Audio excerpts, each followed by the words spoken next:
દક્ષિણ ગુજરાતના ઉદ્યોગ જગતમાંથી અત્યારે એક ખૂબ જ મોટા અને ચિંતાજનક સમાચાર સામે આવી રહ્યા છે।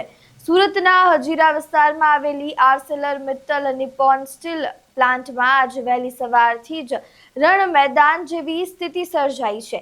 એલએનટીના અંદાજે 5000 જેટલા કોન્ટ્રાક્ટ કર્મચારીઓ રસ્તા પર ઉતરી આવ્યા છે અને જોતજોતામાં આ આંદોલને હિંસક સ્વરૂપ ધારણ કર્યું છે। શું છે આ સમગ્ર વિવાદ? શા માટે કામદારો આટલા ઉશ્કેરાયા છે? ચાલો વિગતવાર સમજીએ। નમસ્કાર, આપ જોઈ રહ્યા છો ચક્રવાત ન્યૂઝ। હું છું આપની સાથે નિધિ।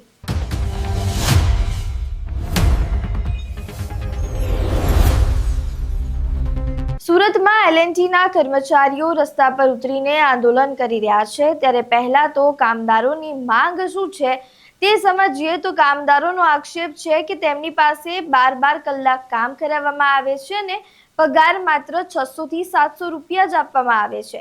તેમની મુખ્ય માંગ 8 કલાકની ડ્યુટી અને ડબલ રેટ ઓવરટાઈમની છે। જો કે આ મુદ્દાને લઈને આટલો મોટો વિવાદ કેમ થયો? વિવાદ વધવાનું કારણ પ્રાથમિક દ્રષ્ટિએ સોશિયલ મીડિયા હોવાનું ચર્ચાઈ રહ્યું છે। હકીકતમાં હરિયાણાના પાણીપતમાં એલએનટીના કર્મચારીઓના વિવાદના વિડીયો વોટ્સએપ પર વાયરલ થયા બાદ હજીરાના શ્રમિકોમાં પણ આક્રોશ ફાટી નીકળ્યો હતો। ઉશ્કેરાયેલા ટોળાએ કંપનીની ઓફિસો, એન્ટ્રી એક્ઝિટ ગેટના મશીનો અને ફર્નિચરમાં તોડફોડ કરી છે। એટલું જ નહીં, 3 ફાયર ફાઇટર ગાડીઓ તોડી નાખી અને 4 બાઇકને આગને હવાલે કરી દીધી હતી। પરિસ્થિતિ એટલી હદે વણસી હતી કે સુરત પોલીસના ઉચ્ચ અધિકારીઓ સહિતનો કાફલો ઘટના સ્થળે દોડી આવ્યો હતો। ભીડને વિખેરવા માટે પોલીસે 40 જેટલા ટીયર ગેસના શેલ છોડ્યા હતા અને લાઠીચાર્જ કરવાની પણ ફરજ પડી હતી। આ મામલે એલએનટી કંપનીએ સત્તાવાર નિવેદન આપતા જણાવ્યું છે કે જ્યારે પણ ગુજરાત સરકાર દ્વારા નવા લેબર કોડનું નોટિફિકેશન બહાર પાડવામાં આવશે ત્યારે કંપની તેના તમામ નિયમો તાત્કાલિક લાગુ કરી દેશે।